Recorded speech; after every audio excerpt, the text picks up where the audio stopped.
Bismillahirrahmanirrahim. Alhamdulillahi Rabbil Alamin. Wassalatu wassalamu ala syarfil anbiya'i wal mursalin. Nabiyina Muhammadin wa ala alihi wa sahbihi ajma'in. Assalamualaikum warahmatullahi wabarakatuh. So ngayon inshallah, yung mawadi ul ittifaq wal ikhtilaf fi risalat as-samawiyah. So dito sa pagtalakay natin sa mga kasulatan, yung sumunod na bahagi, yung tungkol sa mga pagkakatulad at pagkakaiba sa iba't ibang mga kapahayagan. Kasi meron nga sila mga pagkakatulad, di ba? Pangunahin dito, yung akida. Kung ano yung pinaniniwalaan natin sa Islam, yun din meron sa kanila. Arkanul Islam, Arkanul Iman, lahat meron sila nun Kahit yung mga naunang mga nasyon, mga naunang mga tagasunod ng mga propeta, lahat meron sila. Yung Kristiyano nga, di ba? Actually, yung lahat ng Arkanul Iman na meron tayo, meron din sila. Meron din sila nung Arkanul Iman, lahat-lahat. Yung Arkanul Islam, actually, mababalikan natin sa Bible Mababalikan natin sa Bible. Yung Shahada, nandun, ipinangaral ni Isa alayhis salam. Yung Salah, nandun din, di ba? Nagpatira pa si Isa alayhis salam sa Gethsemane.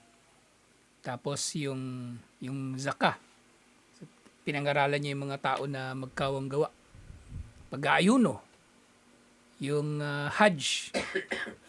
Yung Hajj, parang walang nabanggit sa Bible, pero pero nababanggit sa mga hadith na nakapag-Hajj pa si Isa alayhis salam. So lahat meron, parehong-pareho. Siyempre meron din mga pagkakaiba. Halimbawa nga yan, doon sa mga Hudyo, may kumakatok ba? Bawal bawal silang kumain ng lamang dagat na walang kaliskis o palikpik. Bawal sa kanila yung pusit. Bawal sa mga Hudyo yun Pusit, yung tahong, pwede rin sa kanila talaga isda. Pero sa atin pwede na. So may mga ganun, may mga pagkakatulad at mga pagkakaiba sa iba't ibang mga kapahayagan.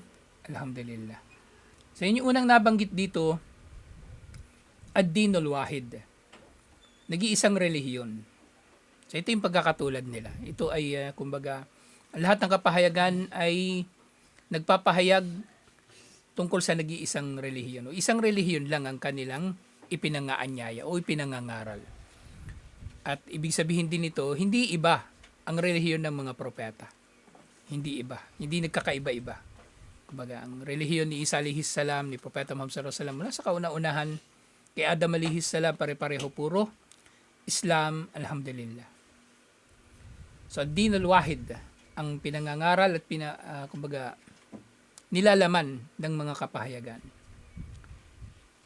Dito nga sinasabi, ar-risalatul lati ja'a bihal anbiya'u jami'an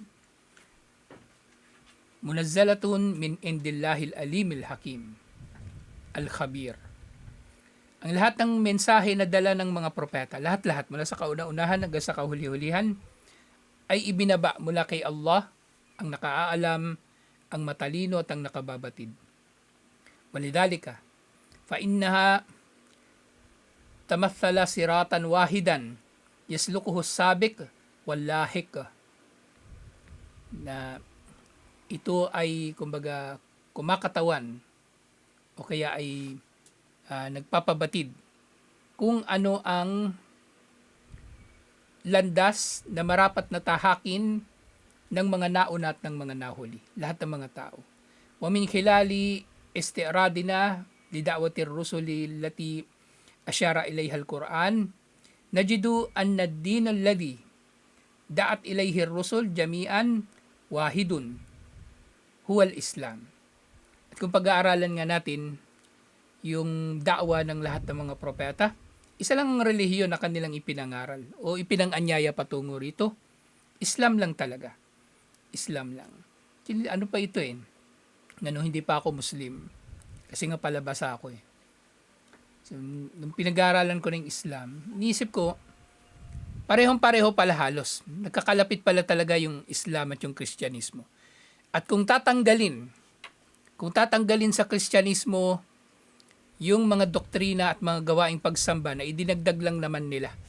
Di ba dinagdag lang naman nila yun, yung mga misa, yung mga kung ano nung paniniwala sa mga Santa Claus o ano pa man. Kung tatanggalin lahat-lahat yun, matitira Islam eh. Islam ang matitira. Islam na lang ang matitira. Kumbaga, binago lang talaga nila ang relihiyon.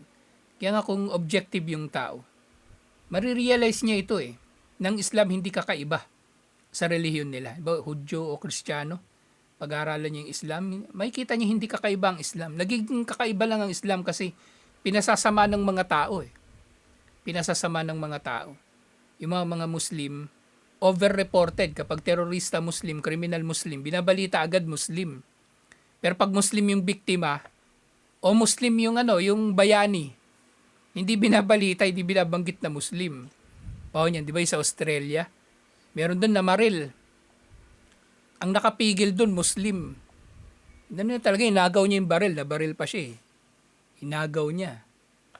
Muslim yun, hindi naman binanggit sa balita, Muslim, pinigilan yung terorista. Sabi pa nga nila, Pakistani din yung yung Muslim din, yung namamaril. So, talaga, pinasasama lang yung Islam eh. Pero kung magiging objective yung mga tao, makikita nila. Kung tatanggalin lahat ng idinagdag sa Kristyanismo o Judaismo, Islam ang matitira. Lalang-lalang sa mga akida. Kaya nga, dito sinabi ni Allah, ito yung kahulugan ng sinabi ni Allah. Sa Surah Ali Imran verse 19, Inna dina indallahi l-Islam. Tunay na ang relihiyon para kay Allah ay ang Islam. Na si Allah, Islam talaga yung pinangalan niya sa relihiyon ng mga propeta mula nung una pang panahon. Kasi nung di pa ako Muslim, yun yung hinahanap ko nun eh. Iniisip ko. Kasi marami rin akong relihiyon kasi na na sinalihan na, hindi naman ako nagpabinyag, pero dumadalo ko doon sa mga nila pagtitipon. Baptist, Sabadista, Iglesia ni Cristo. Iniisip ko nun, kung ganito pala, daming relihiyon, tapos isa lang ang Diyos. Hindi pwede kasi ang natural na conclusion ng tao, kung iisa lang ang Diyos, isa lang yung paraan na dapat ng pagsamba. Isa lang ang paraan dapat ng pagsamba. Kasi isa lang naman siya eh. Paano yun? Iba-iba tayo ng paraan ng pagsamba. Sino sa atin yung tanggap? Tapos sino sa atin yung hindi tanggap? Kung isa lang pala yung Diyos. Yung iba, merong katwiran eh. Parang may nakausap kami noon, French.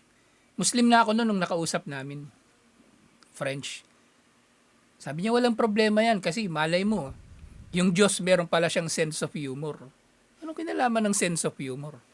Hindi na ako sumagot nun kasi alam ko walang kwentang kausap to, bobo to. Ano pa naman yun? Nagpunta sila ng Pilipinas. 2004 pa yan eh. Punta sila ng Pilipinas. Naghahanap sila ng sila charity. Kaya sinamahan pa namin sila pumunta ng Baseco, pumunta ng kung saan-saan. French yun. Sabi niya, walang problema kahit iba-iba yung pagsamba natin kasi malay mo, yung Diyos may sense of humor. Diba? Kaya tanggap niya lahat. Kumaga tayo, tinatanggap niya lahat yung pagsamba natin sa Kanya. Kahit ano pa yung pagsamba natin sa Kanya. Hindi na ako sumagot kasi bubong kausap yung pagdating sa... Paano tatanggapin niya lahat? Nag-iisa nga lang siya. So, ibig sabihin, meron siya nag-iisang gusto paano siyang sasambahin. At yung gusto niya na yun na paano siyang sasambahin, yun yung gusto niyang tutuparin ng tao. Hindi pwede mag-iimbento yung tao ng kumbaga ng paraan ng pagsamba. Katulad ng sa trabaho, 'di ba? Yun yung gusto ko sanang sabihin sa kanya eh. Ano ba, meron nag-iisang boss. Meron siyang isang gustong gagawin ng trabahador. Iba yung ginawa mo. So sweldo ka ba? Hindi rin eh. So ganun din sa relihiyon. Hindi ka pwedeng gagawa ng iba pa. Tapos sasabihin mo tatanggapin din ng Diyos kasi meron naman sa sense of humor. Sasabihin niya, sige, tanggap ko na yun, walang problema. Hindi pwedeng ganun. Yun ang problema pag yung tao. Nag-iimbento siya ng relihiyon niya. Nag-iimbento siya ng akida niya. O ano niya. Yung Kristiyano yun, yung French na yung Kristiyano. Pero yung ganun na takbo ng utak. Typical sa sa Kristiyano eh. Kahit papakilala nila may relihiyon sila. Bandang huli, parang wala silang relihiyon halos eh. Kasi kahit ano na lang pala pwedeng gawin. Kaya nga ngayon, yung Kristyanismo, tsaka iba pang mga relihiyon, naghahalo-halo na sila actually. Tingnan niyo yung mga Hapon. Yung mga Hapon, di naman Kristiyano, di ba? Pero nakikipasko. Yung mga Kristiyano, hindi naman sila Buddhist o Confucianist o Taoist. Yung relihiyon ng mga Inchik. Pero bakit yung mga tindahan nila may palaka na may kagat-kagat na pera, may pusa na kumakaway, may kung ano-anong yung pampaswerte. Naghalo-halo na yung relihiyon nila eh. Kasi tanggap nila yung relihiyon nila, tanggap nilang relihiyon ng isa't isa. Kasi pare-pareho silang nasa pagkaligaw eh. Na technically nasa isang relihiyon lang sila. Na maaari nga nating mahati lang ang mga relihiyon sa dalawa. Yung tama at maling relihiyon. So ang Islam, itong relihiyon para kay Allah. Wal Islamu fi lugatil Quran laysa isman lidinin khasin wa innama huwa ismun lidinil mushtarak alladhi hatafa bihi kullal anbiya. So kapag binabanggit ang Islam sa Quran, hindi ito tawag sa isang partikular lamang na relihiyon. Kumbaga, hindi ito ang tawag sa relihiyon lang ni Propeta Muhammad sallallahu alaihi wasallam. Ang ibig sabihin nila dito, kumbaga, ang Islam hindi lang yung relihiyon ni Propeta Muhammad sallallahu alaihi wasallam na ipinangaral niya, hindi lang. Bagkus ito yung relihiyon na ipinangaral ng lahat-lahat ng mga propeta. Na mushtarak nga sila, kumbaga nagkakasama sila rito sa relihiyon nito. Lahat ng propeta. Si Nuh alayhi salam, sabi niya sa Surah Yunus verse 72, "Umirtu an akuna minal muslimin." Pinagutusan ako na maging kabilang sa mga Muslim. Sabi ni Nuh alayhi salam, yun yung pinangaral niya.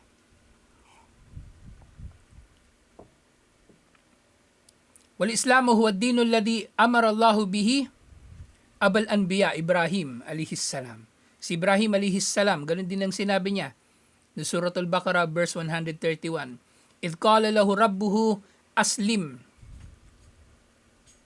Nang sinabi sa kanya ng kanyang Panginoon, alalahanin ninyo nang sinabi sa kanya ng kanyang Panginoon, aslim. Ibig sabihin ng aslim, ang literal na kahulugan nito, sumuko ka. Pero sa kahulugan din na magmuslim ka o maging kabilang ka sa mga Muslim. Ang ganun, ito yung mga aya na nababanggit dito ang katagang Islam o yung kahulugan ng Islam. O kumbaga may kinalaman dito. May kinalaman dito. Kaya nga yung Islam, di ba, sabi ni Dr. Bilal Phillips, so kakaiba ito sa pangalan pa lang eh. Ang Islam hindi pinangalan sa tao, hindi pinangalan sa lugar, o ano pa bang ideolohiya. Kakaiba ang Islam sa mga pangalan kasi si Allah mismo yung pumili nito eh. Hindi tao ang nagpangalan sa Islam bilang relihiyon. Hindi tao. Kaya tingnan mo yung mga relihiyon ay tinatag ng tao, di ba? Ipinangalan sa tao. Kristyanismo, Confucianismo, Budismo, Taoismo, at iba't iba pang mga Satanismo, pinangalan sa sa maligno, di ba? So, tapos meron din mga relihiyon ipinangalan sa lugar. Judaismo, sa Judea. Hinduismo, yung Indus River, pinangalan sa lugar nila. Pero yung yung Islam, hindi siya pinangalan sa tao, sa lugar, pangyayari o ano paman. O hindi nga pinangalan nito kay Allah eh. Di ba? Kasi yung salitang Kristyanismo, nangangahulugan na sinasamba nila si Kristo. Pero yung Islam, hindi pinangalan ni Allah sa kanya. Binigyan niya ito ng special na pangalan na nangangahulugan na unang-una pagsuko. Yan ang unang kahulugan ng Islam. Kasi yung Islam, mas malapit na root word niya yung aslama. Sumuko o tumalima, nagpasakop, sumunod. Yun yung mas malapit niya na root word eh. Yung salam, cognate niya lang yun. Cognate o salita na may kinalaman sa kanya. Pero ang una talagang root word niya, yung aslama, sumuko. So gayon din, wayusi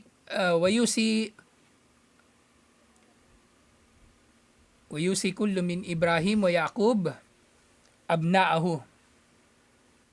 Naghabilin daw si Ibrahim at Yaqub sa kanilang mga anak. Sabi nila doon sa Suratul Baqarah, silang dalawa pareho silang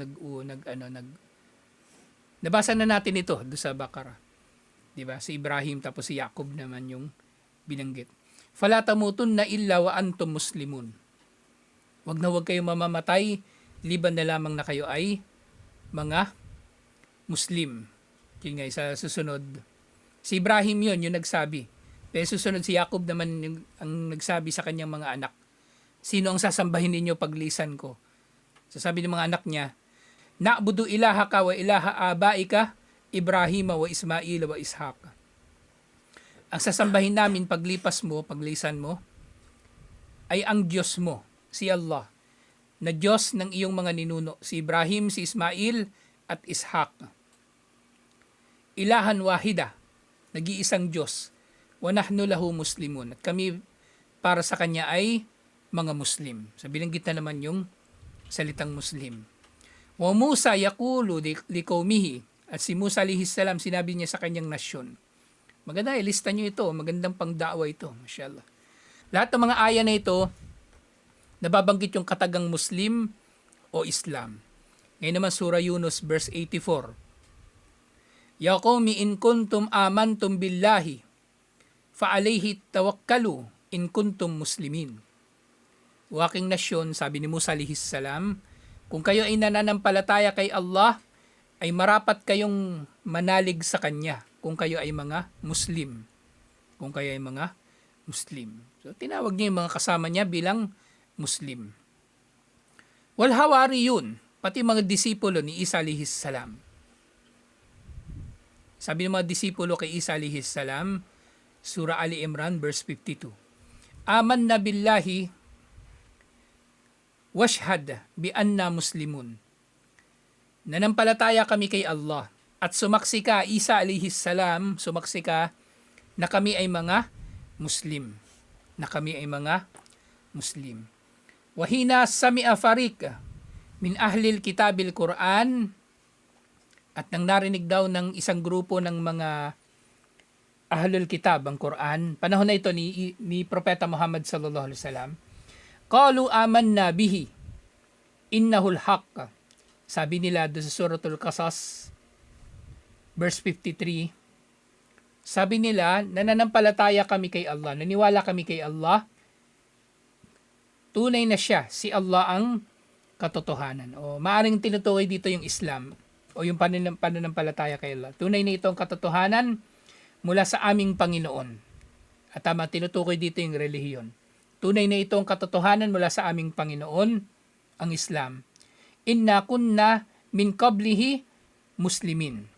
Tunay na kami, kumbaga, ay kabilang doon sa mga sumusuko kay Allah.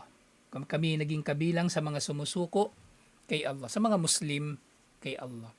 Fal-Islamu syi'arun amun kana yaduru ala sunnatil anbiya wa atba'ihim. Ang Islam daw, ito ang, kumbaga, common na bagay sa pagitan ng mga propeta, lahat-lahat, at ng kanilang mga tagasunod, lahat-lahat. Mundu akdamil usur. Mula sa kauna-unahang panahon, mundu akdamil usurit tarikiya, mula sa kauna-unahang panahon, hanggang sa ila asrin nubuwati al-Muhammadiyah, hanggang sa panahon ni Propeta Muhammad sallallahu alaihi wasallam. So ito yung pangunahin na pagkakatulad ng lahat ng mga kapahayagan. Lahat ng ito ay nag-aanyaya patungo sa Islam. Alhamdulillah. At matatalakay pa natin yung iba pang mga bagay inshallah. Assalamualaikum warahmatullahi wabarakatuh.